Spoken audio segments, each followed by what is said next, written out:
think of you as someone who has drawn from hip hop a lot.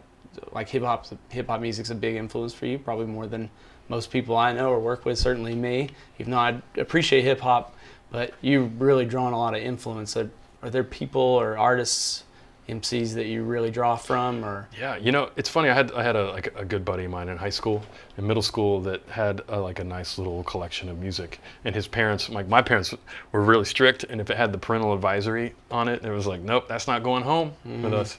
But so I found a way around that. Yep. And you know, I had this one little drawer. I was a teenager that I kept all my like the not safe for the whole family music, but it's funny, like there was a couple cassette like I had a DelaSoul, a couple like Balloon Mind State, and then I had some Digable Planets, but it was through that music that I kind of like got into playing the saxophone, really, because I heard these samples and like, you know, I heard this Sonny Rollins on some like hip hop, like between Tribe Called Quest, Digable Planets, and DelaSoul. I got into playing jazz. Yeah, but it was like not directly from hearing jazz. It was from hearing these samples and wondering like, well, that's a cool sound. Where did that come from? And then I would like, you know, I love liner notes, and that's the thing I miss in this digital age of music. Right. Liner notes are the coolest thing, and like I've gotten into buying vinyl, and now it's like, you know, endless amount of information and just the layout and the art, the way it feels, like it's a vibe. Yeah. You know, but so that hip hop stuff led me to jazz. And you know, I was just like, you know, a Caucasian kid living in this small little town in South Carolina, listening to DelaSoul and like having my mind blown. Right. You know. Yeah, unlike anything you've ever heard. Yeah. And for some reason, it spoke to me. I don't know why. It just did. And I had like a couple friends that had nice collections of music that I had access to. Yeah. I have this tell this story. Like I was at a Walmart in this little town in South Carolina. And it was like the one place you could buy music in our town. And I remember like it was the last time I ever asked my parents for permission to buy a record or a CD. And I had like AC/DC Back in Black and Genesis. I forget which record it was, but the one with I Can't Dance, I Can't Walk, that had just come out. Yeah. And I was like, I really want AC/DC, but let me just get this as like a backup, like a safety. And I remember going up to my mother. I feel like I'm throwing her under the bus, but whatever. I was like, which one of these?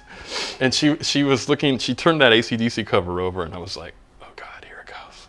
And she's like, you shook me all night long. You shook me. She's like, put that back.